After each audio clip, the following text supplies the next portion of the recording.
గురువారం నుంచి 3 రోజుల పాటు పార్లమెంటు ప్రత్యేక సమావేశాలు జరగనున్నాయి. ఈ సమావేశాల్లో దేశ రాజకీయ ముఖచిత్రాన్ని మార్చే కీలకమైన డీలిమిటేషన్ బిల్లు, మహిళా రిజర్వేషన్ల చట్ట సవరణ బిల్లును కేంద్ర ప్రభుత్వం ప్రవేశపెట్టనుంది. 2029 సాధారణ ఎన్నికల నాటికే మహిళా రిజర్వేషన్లను అమలు చేయాలన్న పట్టుదలతో ప్రభుత్వం ఈ అడుగులు వేస్తోంది.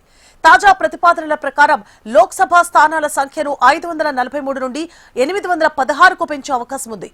ఇందులో మూడో వంతు అంటే 273 స్థానాలను మహిళలకు కేటాయించనున్నారు. కొత్త జనాభా గణన ఆలస్యం కావడంతో 2011 లెక్కల ఆధారంగానే నియోజకవర్గాల పునర్విభజన చేపట్టాలని కేంద్రం భావిస్తోంది. 2023లో ఆమోదం పొందిన ఈ చట్టాన్ని వేగంగా అమలు చేయడానికి వీలుగా రాజ్యాంగంలోని 131వ సవరణ బిల్లును ప్రభుత్వం తీసుకొస్తోంది. ఇక కేంద్ర నిర్ణయంపై ఇండి కూటమి తీవ్ర అభ్యంతరాలు వ్యక్తం చేస్తోంది. ముఖ్యంగా మహిళా రిజర్వేషన్లలో ఓబీసీ మహిళలకు ప్రత్యేక కోటా కేటాయించాలని ప్రతిపక్షాలు డిమాండ్ చేస్తున్నాయి. 2011 పాత లెక్కల ప్రకారం డీలిమిటేషన్ చేయడం వల్ల దక్షిణాది రాష్ట్రాలకు అన్యాయం జరుగుతుందని, అందుకే 2026 కొత్త జనాభా గణన డేటా వచ్చే వరకు ఈ ప్రక్రియను వాయిదా వేయాలని కోరుతున్నాయి.